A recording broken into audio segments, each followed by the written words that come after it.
coming to you from Exclusive Books at Rosebank Mall to speak to Themba Maseko, the former CEO of the GCIS. You might remember him from his testimony at the State Capture Commission of Inquiry, and he is launching a book he's offering called For My Country, Why I Blew the Whistle on Zuma and the Guptas. And we have, the opportunity to be one of the first media houses to speak to him first. Mr. Maseko, thank you very much for your time. Thank you for having me. Now, the title, For My Country, I just want you to elaborate. I know you do it in the book quite extensively, but I want you to elaborate for us why you're saying that you blew the whistle for your country. A lot of people would say, oh, we've heard that before. I'm not really interested. So why just elaborate the title for us further? Well, the title was a very important decision I made, because a lot of people know that I defied Zuma and exposed what he tried to get me to actually assist the Gupta family by getting government contracts.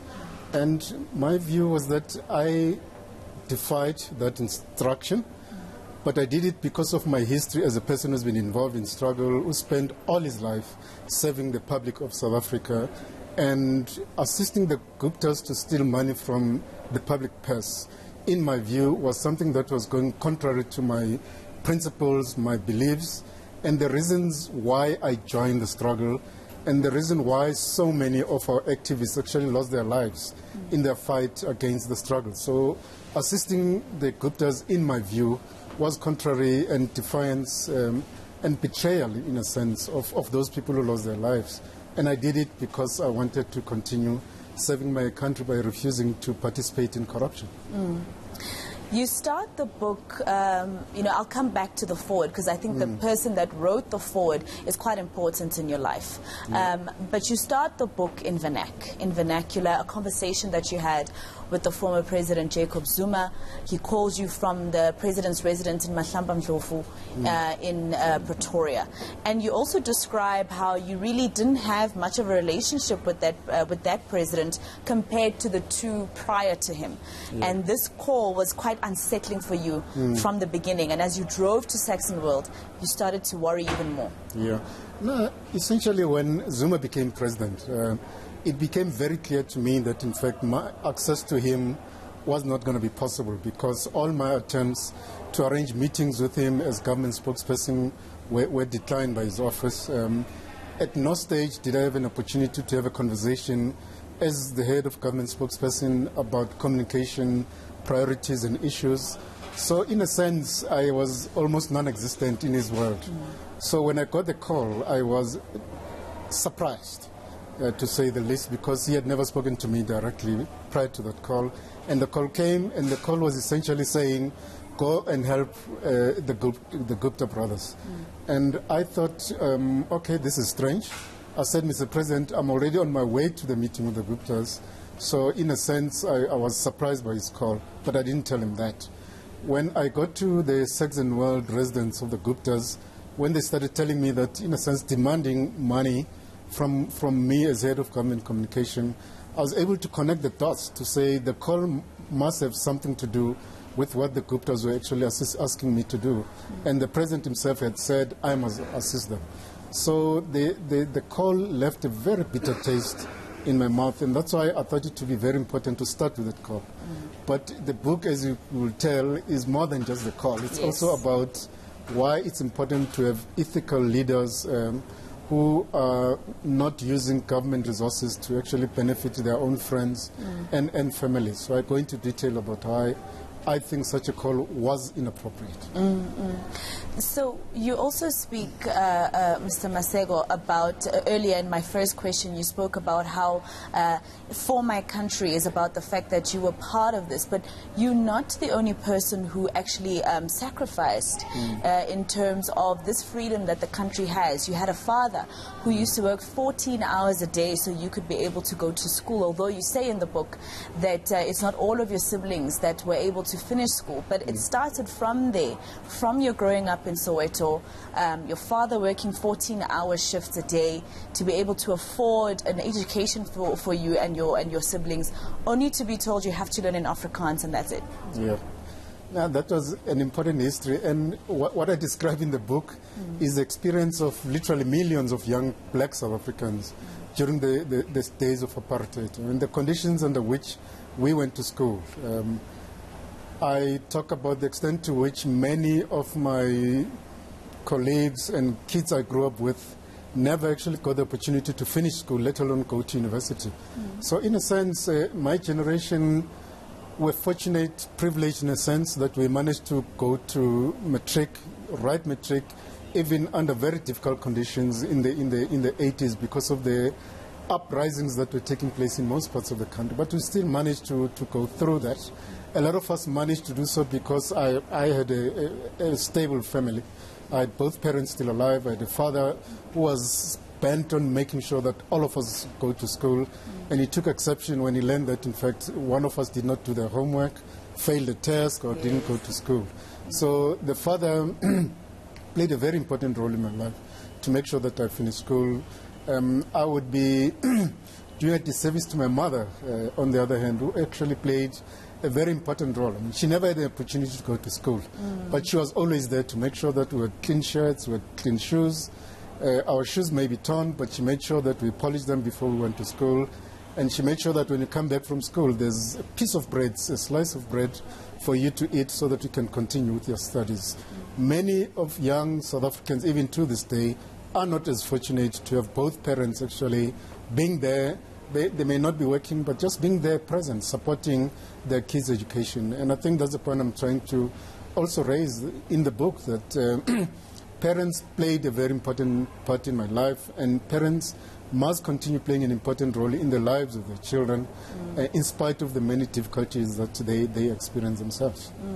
And I mean, your mother not having that opportunity to go to school also speaks to that struggle, that very same struggle, because had she been given the same opportunities as her white counterparts during those times, she would have been able to have that opportunity and preach that education is important to her children, knowing from experience. But staying with the education part of your life, Mr. Maseko, I think my favorite part also in terms of that is when you went to Wits University and you were told you cannot register because you're black, but later on we see your name in the history boards on the walls at Wits University as one of the leaders in the 1980s who fought for the black child.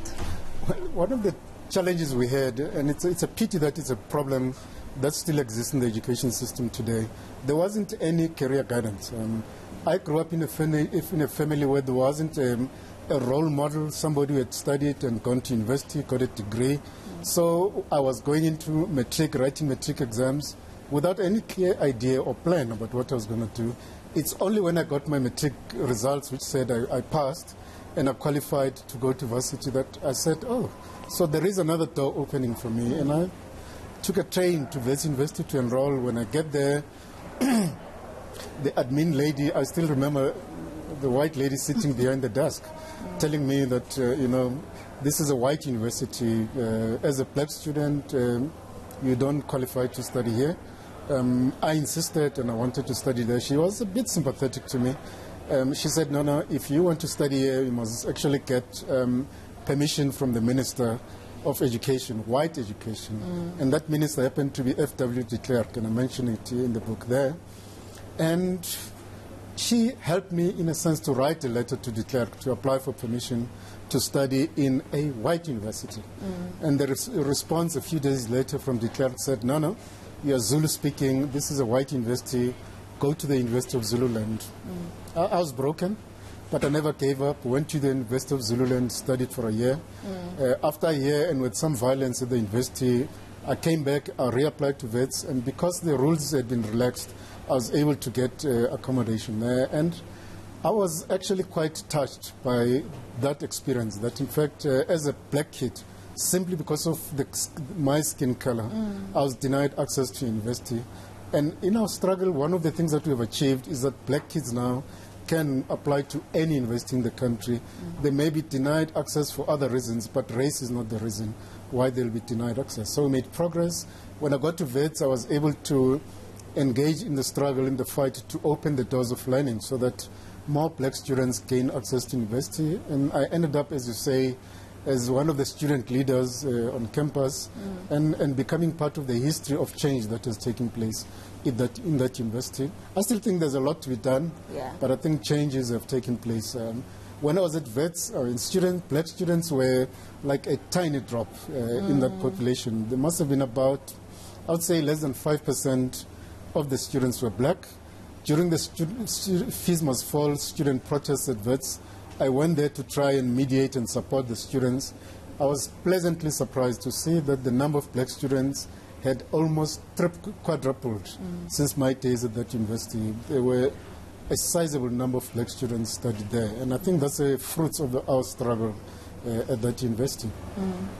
I want to talk about someone who you mentioned was very important in your life. You mentioned him even as one of the people you dedicate the book to, and that is Bheki Mlangeni. You know, first I want to talk about, when it comes to him, I want to talk about the fact that his passing and how you were called to come to his home in Jabulani is one of the reasons you wrote this book. It's for those people who sacrificed with their lives, ultimately, for the freedom that we have today. But that day you were called, I mean, you describe a horrible scene in the book. Bheki's killing affected a lot of us on campus, not just at the Wits University, but nationally. But it affected us more as students staying in the black residence called Glen Thomas, because Bheki lived with us there. He was a mentor. He was like a brother, an older brother that you needed on campus. He was a friend. He was an advisor. And his passing, especially the way he was murdered by the apartheid regime, affected us in ways that I thought we never imagined. And I must confess that this book gave me an opportunity to reflect on that death, because it happened more than 30 years ago, and I just put it at the back of my mind. And as I was writing this book, I was forced to remember that day when we got the call that Bheki had been killed. And as one of the few who were fortunate enough to drive to his house and actually get into the room and find his lifeless body with the head blown off by the explosives, and that affected a lot of us in significant ways. In writing the book, I must say that, you know, one of the things I battled with was even remembering his funeral. To this day, I don't remember his funeral, because when I arrived to find his wife and kids and mother screaming, that almost hit me in ways that I never imagined. So I was trying to describe how the funeral went as I was writing the book, and my memory just deserted me. I just couldn't remember. And what that also brought to mind is that many of us who participated in the struggle never actually dealt with the pain that we experienced, many of the experiences that we had.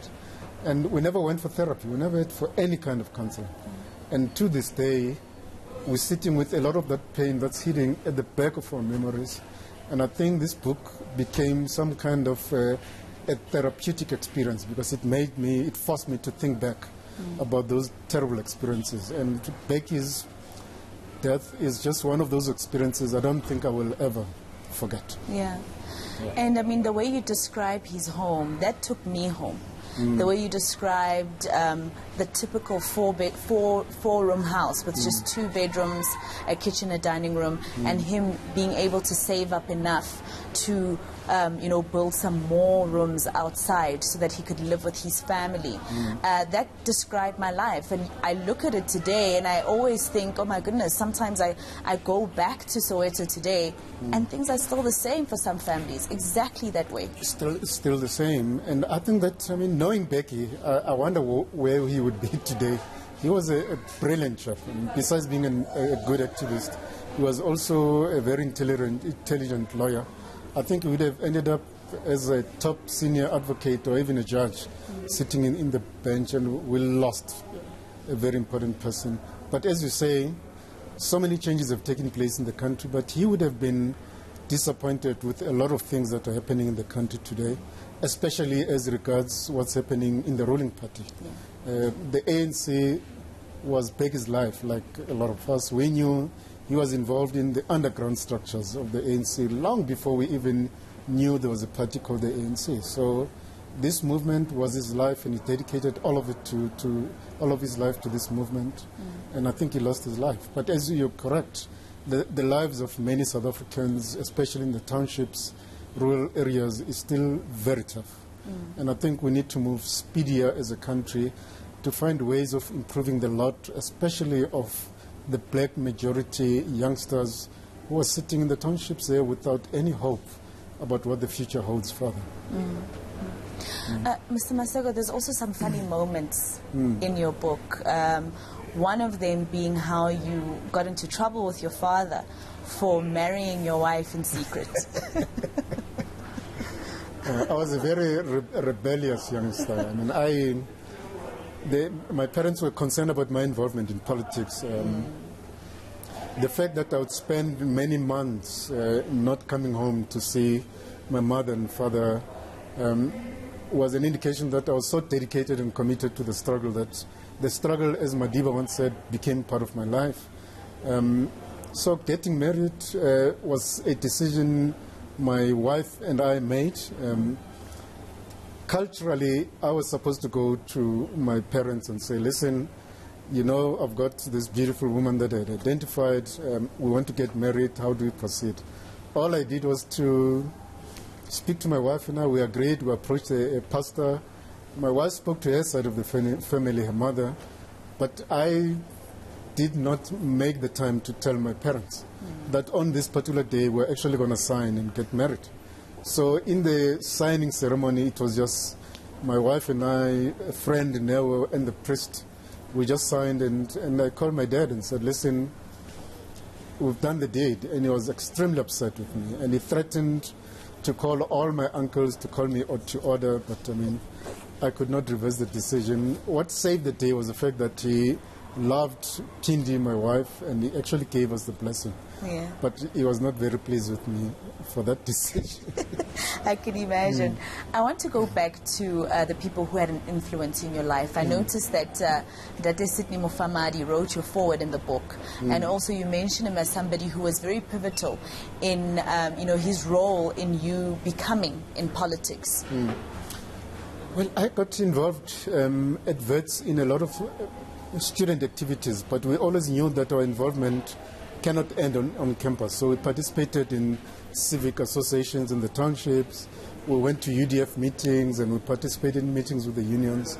And the one person that I came across, and I'm pleased to this day that I met, was Sidney Mufamadi, who was a general secretary of General Allied Workers Union there. And I think it's a person who played a critical role in making me the kind of person I am. Taught me about politics, he taught me about ethics, he taught me about just discipline and commitment, and most importantly, the need and the importance to read about the struggle so that I understand the history of why we're participating in this struggle. Because he said, with knowledge, you can become a much better activist.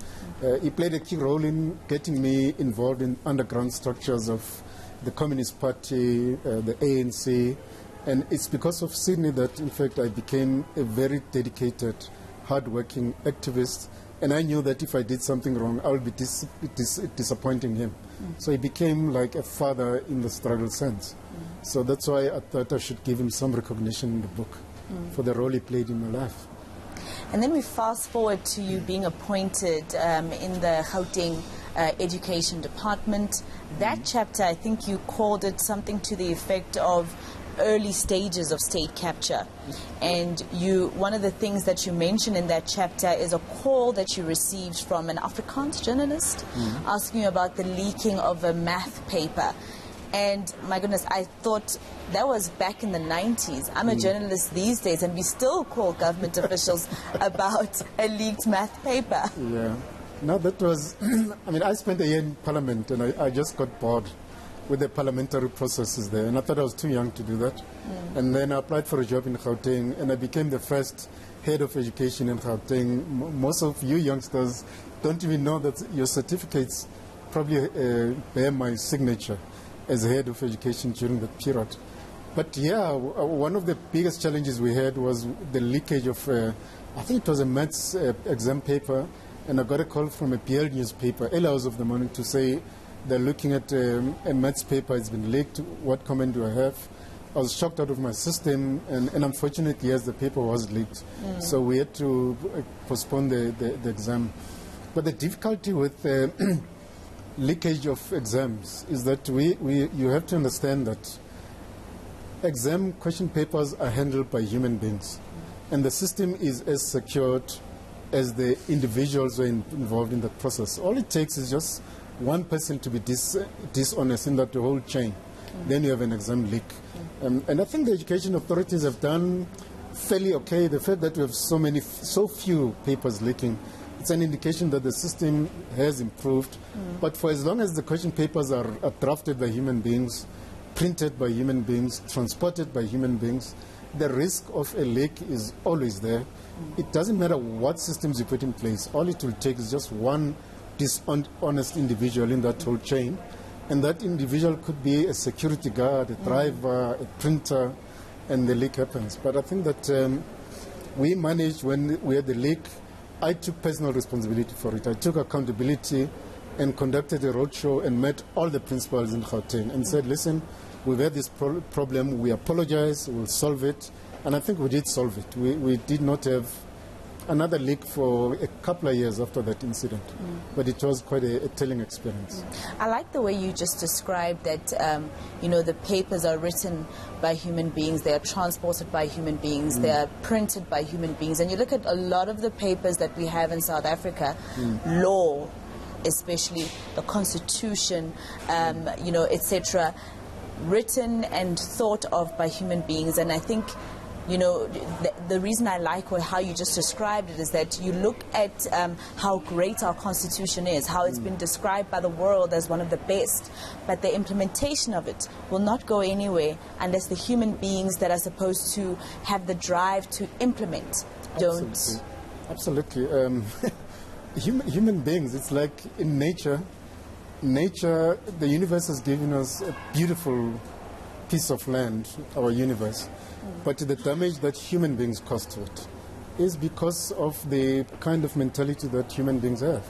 And it's the same logic that applies with our democracy and our Constitution. I think that we have the most beautiful document, our Constitution. We have one of the most democratic systems in the country, and yet we still have corrupt individuals who destroy our system. I think that political parties in themselves have a potential of making a very positive contribution or changing the lives of ordinary people. It's only when dishonest human beings come into that value chain, and then you start seeing things falling apart. You start seeing state capture. So the problem is individuals and not necessarily our system. But yes, there's a lot we can do to strengthen our systems, to make sure that we stop corruption at its early stages, we hold people accountable, and those who get involved in corrupt activities or theft or crime, they're held accountable, they're prosecuted, they're charged, and they end up in prison. A lot of people who've seen those like you who've testified at the State Capture Commission of Inquiry would ordinarily ask questions like, where were they while this was happening? Why didn't they say anything prior to this commission having been established, after what they say was forced by the former public protector? But I think as I read your book, I realized that you had been a rebel against corruption for quite a while. You described, for instance, in the beginning how your relationship with President Jacob Zuma, the former president, you already knew would not be a cozy one, because he wouldn't be doing what he would order you to do. But you also had another political head that you were under, Stella Sigcau, that you went against with whatever that she tried to make you do that was unlawful or not for your people, to a point where your relationship with her was just really, it was damaged. Well, I think it's important for the public out there to know that, there are very good, honest people in the public service. And I would venture to say the majority of public servants are ordinary, honest, hardworking people. There are obviously bad apples in the system. And together with a generation of director generals, we started seeing things going wrong very early on in the process. In my case, when Zuma and the Guptas were trying to twist my arm to get money to transfer it to the Gupta companies. I will be honest, I did not understand, did not see the big picture that there was actually something called state capture that was unfolding. So I saw my actions as more defying Zuma. But when I started sitting and analyzing what was happening, I could see that, in fact, Nana, this is something bigger than just GCIS. There's something bigger aimed at capturing the whole state machinery. We started, well, that's when I spoke out, and I became called a whistleblower. But as a number of director generals, if you look at the end of the book, we've attached a memorandum there. We started calling for a judicial commission of inquiry. So we did not wait for Zondo to be established, but we demanded that a commission should be set up. We sent a letter to the president at the time, the Minister of Finance, the Minister of Justice, because we could see that things were going horribly wrong. So when the Zondo Commission was appointed, it was largely as a result of our efforts. We said government must act, otherwise this state is heading to become a banana republic. So it's not correct to say we waited for the Zondo Commission, or people like me waited for the Zondo Commission. What's important, though, is that the Zondo Commission then created a platform, created, in a sense, a protected environment where people could actually come and actually give their testimonies. Is it enough people coming out? My sense is that no, more people could have come before the Zondo Commission to expose other forms of corruption that took place. But I think those of us who appeared before the Zondo Commission has given the country a sense of what really went wrong in our public services, and I think to lay a platform for people to be held accountable. I think also the other funny moments for me was the trip you were taking with the two former presidents. I think specifically you mentioned former President Thabo Mbeki. You were on your way to Cape Town, and in the flight, people were offered drinks, and they ordered some whiskey, and you tried to be a goody two shoes and ordered only soft drinks. I'm hoping to present this book to Mbeki fairly soon, to all the former presidents. And I'm sure he will not be pleased to see some of the revelations I make in the book. But I was trying to show the point that, for my country, doing something for my country is not something that comes after we exposed corruption. It's something that we started doing many, many years ago, before we even had the right to vote. So that trip was about doing something to try and resolve an education crisis in the country. And Mbeki played an important role in just trying to mediate between the education stakeholders in the form of the NECC and the National Party government. And in that experience, I was the youngest person in that aeroplane, and so I'm sure Mbeki and the others were probably asking themselves, what the hell is this youngster doing in this meeting? But it was just life-changing experiences that I had, and it's those kinds of experiences that made me the kind of person I became. And that's why it was easy for me to defy Zuma and the Guptas, because my calling is for building this country and making it better for all South Africans. All right, very quickly, Mr. Maseko, I'm going to ask you a question just about the ANC in itself. A lot of what's happened in the book, for instance, you talk about Mr. Bantu Holomisa, now leader of the UDM, accusing the former president Minister Stella Sigao of taking a bribe, a 50,000 rand bribe, and him then being dismissed because of, talking. Would you agree that there are some issues within the ANC that the party just decided to sort out privately, which the party still sometimes do? No, we're going to talk about this privately, to a point where South Africans feel as though the country doesn't come first, it is the ANC that comes first. Would you agree with those who have the notion that this let's sort it out amongst ourselves has happened for too long and has made things even more difficult for members within the ANC to think of the country before they think of the party? I think that what the country desperately needs is a new generation of activists, of politicians who want to make a contribution to society, and not those who want to become public servants in order to become millionaires. And I think that's part of the challenge here, is that people see public service, being government or a minister, as a platform to access millions. And that's not what should drive somebody to join politics or to join a party or to join government. So that's a culture change that needs to take place. And then secondly, about parties, the ruling party in particular, I think it needs to find ways of moving quicker to address issues of corruption, because state capture could have been arrested much earlier if the ANC took a very strong stance against corruption. It's something that we're beginning to see now.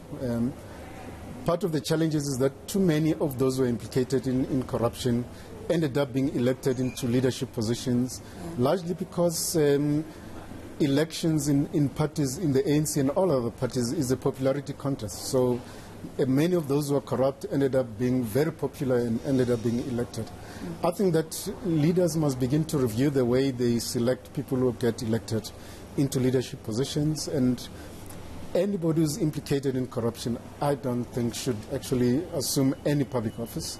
And that if somebody is implicated in corruption, as a matter of principle, I would not even be debating whether somebody steps aside or not. If there's a serious allegation against you as a public representative, you need to step aside. You need to step aside and say, let this matter be investigated. I don't want to discredit the office that I'm occupying. Because when somebody is holding on to office and saying, I will only step down if I'm charged, what they are not realizing is that they're actually damaging the office that they're occupying. So if you respect the office, be it a party office, a government office, if there are serious allegations against you, just move aside, let that be investigated.